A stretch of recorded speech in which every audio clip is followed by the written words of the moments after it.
Welcome to the Tommy Brideson Show. I wanted to talk about movement strategies, in particular, how you can add in prehab exercises into your training programs seamlessly. Now, when we look at training, we often spend a lot of time thinking about strength training, thinking about building muscle mass, thinking about building aerobic performance and health, and movement kind of gets pushed to the side. Maybe I believe this is because there's no direct outcome of it, but anyone that has been training for a significant amount of time knows that by adding in some movement strategies or some prehab-based exercises and drills into their training programs really helps to make you feel better in the gym. And it means that you can do what you want to do better for a longer period of time, because there's nothing worse than having an injury or having a niggle and being plagued by the fact that you have pain that's stopping you progressing because your mind wants to push, but your body's saying no. So having a way that you can work in movement-based strategies into your training program is really important. And, it doesn't have to be a big separate thing. We might spend anywhere from, 8 to 12 hours in the gym a week.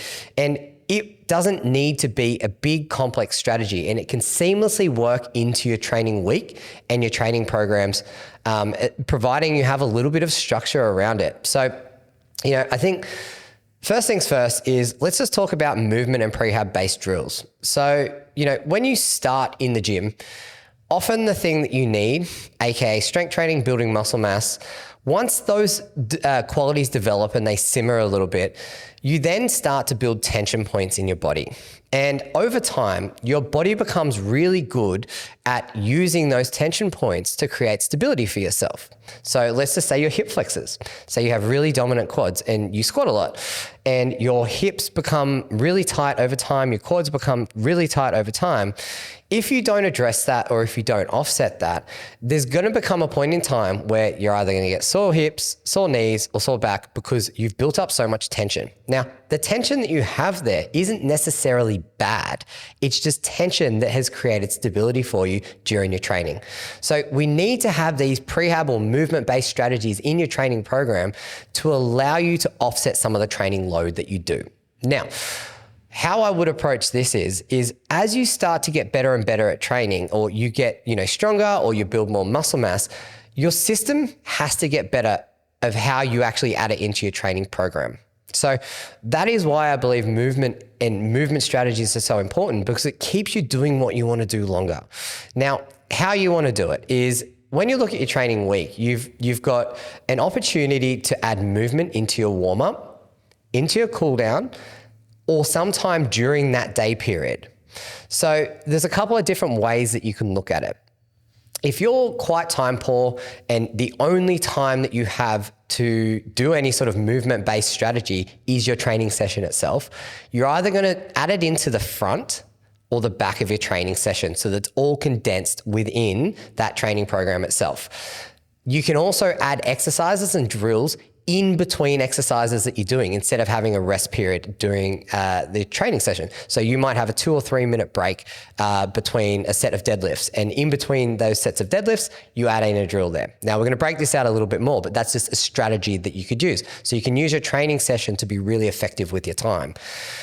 For other people, they might go, okay, well, I've had a really big day at work. I've trained and I might want to spend some time sort of down regulating at night. So that's where I'm going to allocate my time to my movement-based strategies. I'm going to, sit down, read a book, or chill out on the ground, watch some TV or Netflix or whatever it is you do, and then spend some time working through your movement strategy or prehab program. Where other people might actually go, hey, I've actually got the time and the flexibility and I prefer to do it outside of training time. So I'm going to allocate a day or two a week to really get stuck into some movement-based strategies. So we're going to break those out a little bit now, but there's different ways that you can approach it, and there's different ways that you can add movement into your training program really, really easily.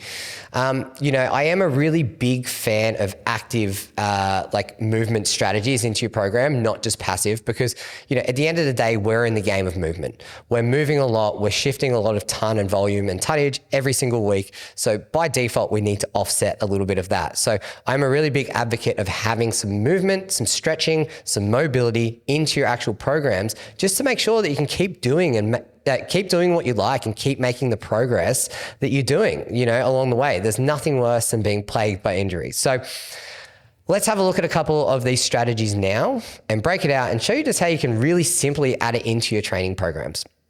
Now, let's talk about the warm-up exposure to movement prep. Now, that is a perfect opportunity to get you ready for the training session that you're going to do, potentially offset any of the areas that are holding too much tension that could potentially be provocative in terms of pain, and get you warmed up and get you ready for your session. Now, the tricky thing about warming up, you don't want to spend too much time down regulating your nervous system. So if you spend a huge amount of time stretching and doing mobility work, you might actually find that your session isn't as upregulated as it would have been if you spent less time and you sort of just got through like a short and sharp warm-up program and then jumped in. So the good thing about doing a prehab or movement-based strategy pre-training is you can optimize the positions that you're trying to get into in that particular session. So say you're deadlifting, you can optimize the hinge pattern, you can get into that hinge really well, and it means that you're going to get more out of those particular exercises. And over time, those qualities just become your normal. So that's a really good opportunity to open up and create the change, or, just open up some space where you can then just perform better at particular exercises.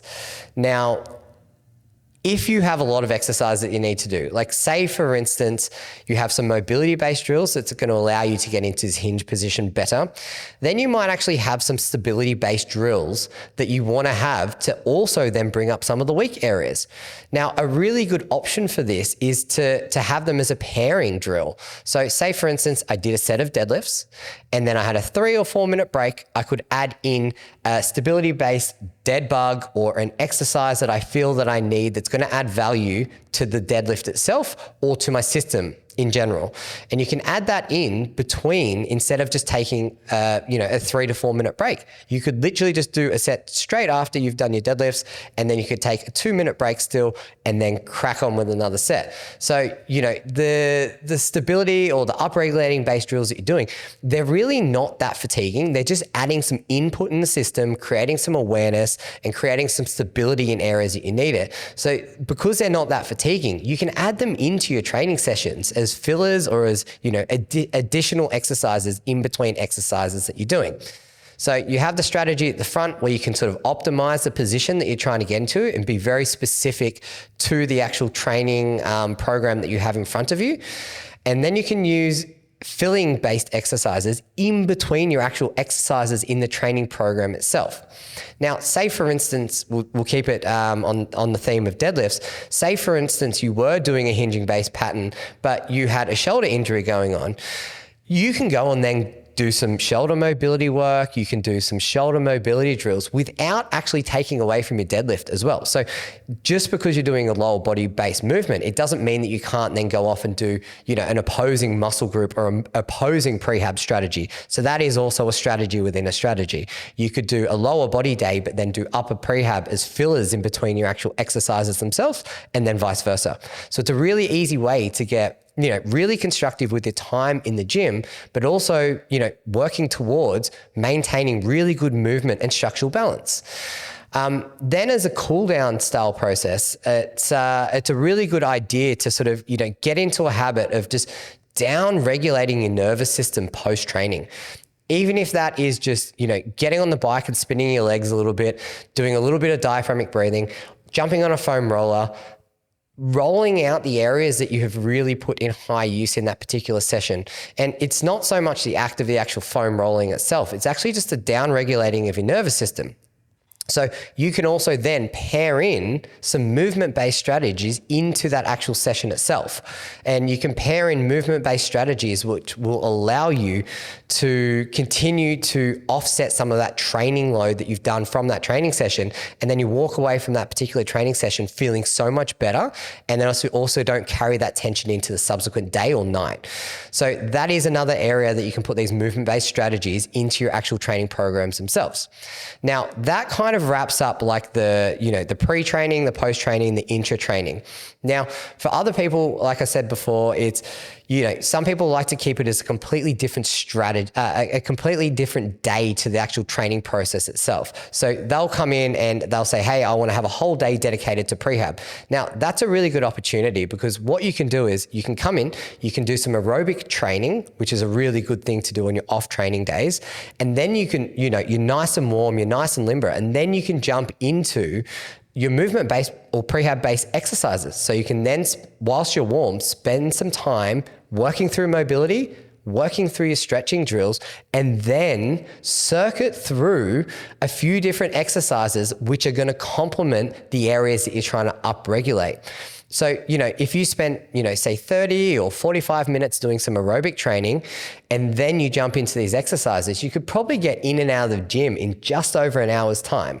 And that is a really effective, time-effective way of getting a really good health benefit from the aerobic train, but also then using that warmth and using that window to really create a change in terms of movement itself. Now, you don't have to do the aerobic training, and you can just come in and get a half an hour session just based on, movement-based strategies. But, if you want to start to look at time efficiency, it really starts to pair things up nicely.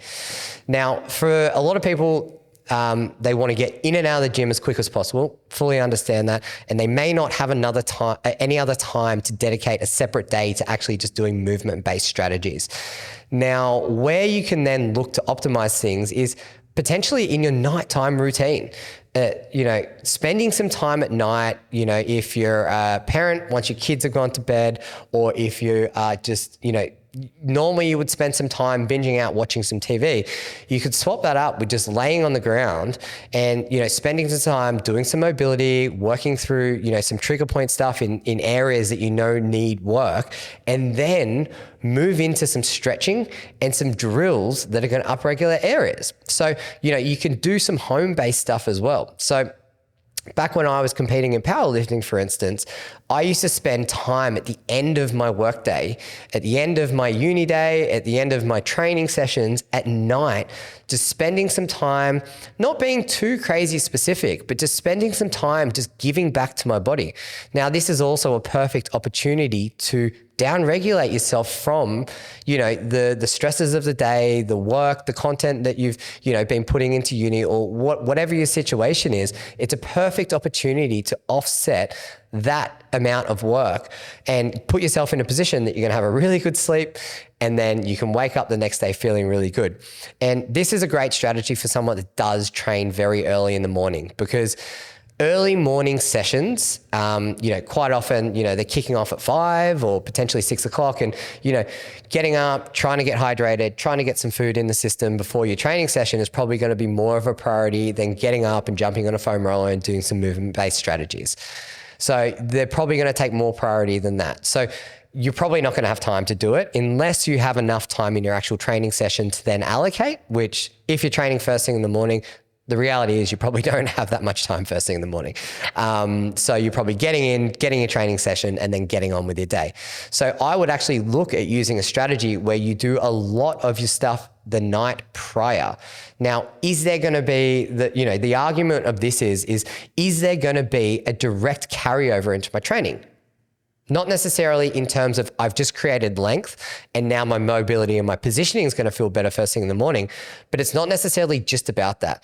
It's about giving back to your body throughout the week. So having a consistent time in the schedule that's going to allow you to continue to not just work on building the qualities that you want, but also offsetting any tension or, potential areas that could potentially put you out of training for a little bit of time because you develop an injury from. So, at some point during this training process, your mind shift your mindset really needs to shift towards, giving back to your body as well as the output that it does. And I think, just having some movement-based strategies in your training program is just a perfect opportunity to allow you to just give your body some TLC, ensure that you're actually moving forward in the right direction and that you can do what you want to do in the gym floor. Now, wrapping things up, I don't think there's any perfect movement strategy for any person. The change of programs, change of exercises, every single time that happens, you're going to develop different tension points in the system. Your body's going to react different to it. So it's an evolution. You're continually building and developing tension in different spots because of the exercise and the stimulus that we place upon ourselves in training. That's the whole point. So then with movement strategies, they don't have to be overly specific unless they need to be, but they don't need to be overly specific to just give your body back some TLC, because every single human has areas that are going to develop tension. Some people are more geared to having tension through, say, your hip flexors and your adductors, where other people are more geared to having tension through their glutes and their hamstrings, just as a simple example. So under stress, when we're building specific qualities, we're going to push and we're essentially just going to bias towards those strength points because they are areas that provide a lot of stability for us. So your strategy can be quite simple. It literally can be a matter of just getting on, a really good trigger point ball, a really good foam roller that has spikes in it, none of these soft ones, but a really good foam roller, which will just allow you to work through some of these tension spots through the lower body, through your lats, through your ribs, through your upper back. And, as your training changes and as your training progresses, you're probably going to want to do a little bit more because you're going to feel the benefits of it.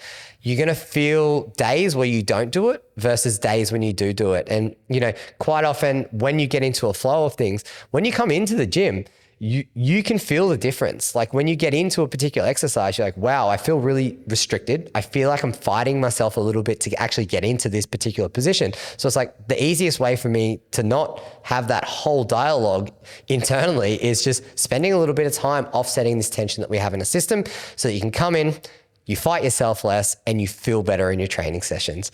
Now that's it for me today. I'll see you guys on the next episode.